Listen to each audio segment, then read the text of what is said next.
মৃত্যুর পরে এলো চাকরির চিঠি। কি অবাক হচ্ছেন? অবাক করার মতোই ঘটনা হুগলিতে। ৬৬ জনের নামে প্রাথমিক স্কুলে চাকরির চিঠি, তালিকায় ৪ মৃত ব্যক্তির নাম। জানিয়ে হুগলিতে হুলস্থুল। অবসরের বয়স পেরোনোর পরে চাকরি জুটল ৬২ জনের।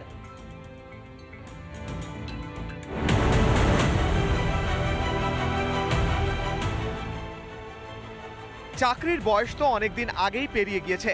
আদালত আর বাড়ি এই করতে গিয়ে চাকরি আর জোটেনি। ১৯৮৩ সালে করা মামলার পরিপ্রেক্ষিতে অবশেষে প্রাথমিক শিক্ষকের নিয়োগ নির্দেশ পেলেন হুগলির প্রায় ৬২ জন বৃদ্ধ। সেটা ৮৩ সালে আমরা কেস করেছিলাম।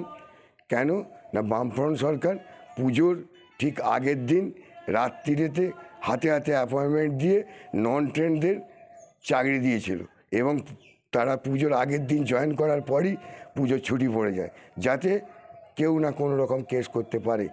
যে কোর্টের রায় আমরা পেয়েছি ডবল বেঞ্চের, এই অর্ডারের ভিত্তিতে আমাদের অ্যাপয়েন্টমেন্ট লেটার এসেছে। আমাদের বয়স পেরিয়ে গেছে, ৬০-এর ঊর্ধ্বে তো আর চাকরি হয় না।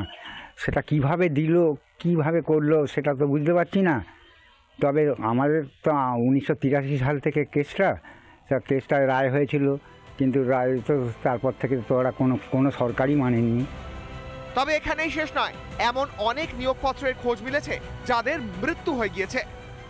৬৬ জনের মানে চাকরির চিঠি এসেছে, কিন্তু ৬৬ জনের মধ্যে ৪ জন মারা গেছে, সেটা ফেরত গেছে স্কুল বোর্ডে। কতজন ছিল আপনাদের? তখন ছিলাম আমরা ৩৬১ জন, তারপরে কমে গিয়ে কিছু চাকরি পেয়ে গেছিল।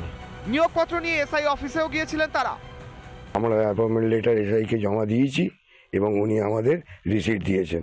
আমাদের একটাই দাবি যে আমরা যেন ২৬ বছরের ক্ষতিপূরণ পাই এবং পেনশনটা যাতে আমাদের চালু হয়, কারণ আমাদের বয়স তো পেরিয়ে গেছে, ৬০ বছরের ঊর্ধ্বে হয়ে গেছে।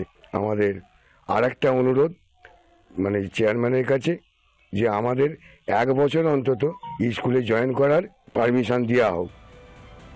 আর কতদিন এভাবে চলবে উঠছে প্রশ্ন। যদি আদালতের নির্দেশই হয়, তাহলে কেন আগে তা কার্যকর করা হয়নি? প্রশ্ন তো অনেক, উত্তর দেবে কে? হুগলি থেকে সুজিত গৌর, রিপাবলিক বাংলা।